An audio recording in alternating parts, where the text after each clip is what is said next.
would you still continue to support a drug addict? Alam ninyo kung pero tanungin mo lang yung Presidential Security Command. Puro military man yan. You did not go far.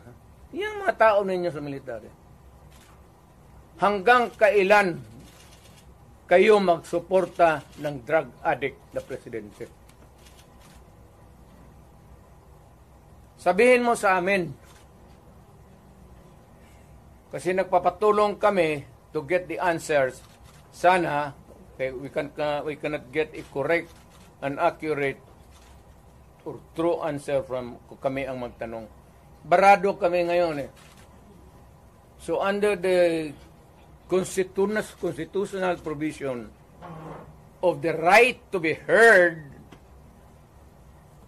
kailangan sagutin ninyo yan.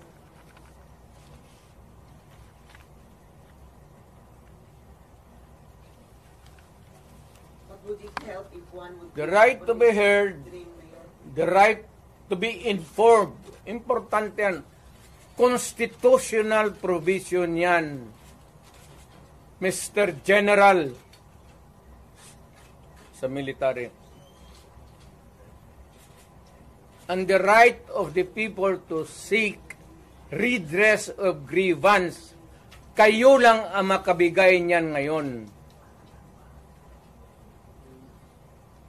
The right of information, you protect that right and allow us to use it. And we are seeking for redress of grievance of the abuses of government. Huwag na lang yung dalawang babae na inaano nila. Karaming sabi, ganon, tantrum. Hysterical yun, hindi yun ano. Eh, kung ikaw may kasama ka na worker mo, delirium na, what are you supposed to do? Ako sa isang tanong na. Mr. Military, give us that right. The right of information that is true and correct, the right of redress of grievance, and the right to protect us.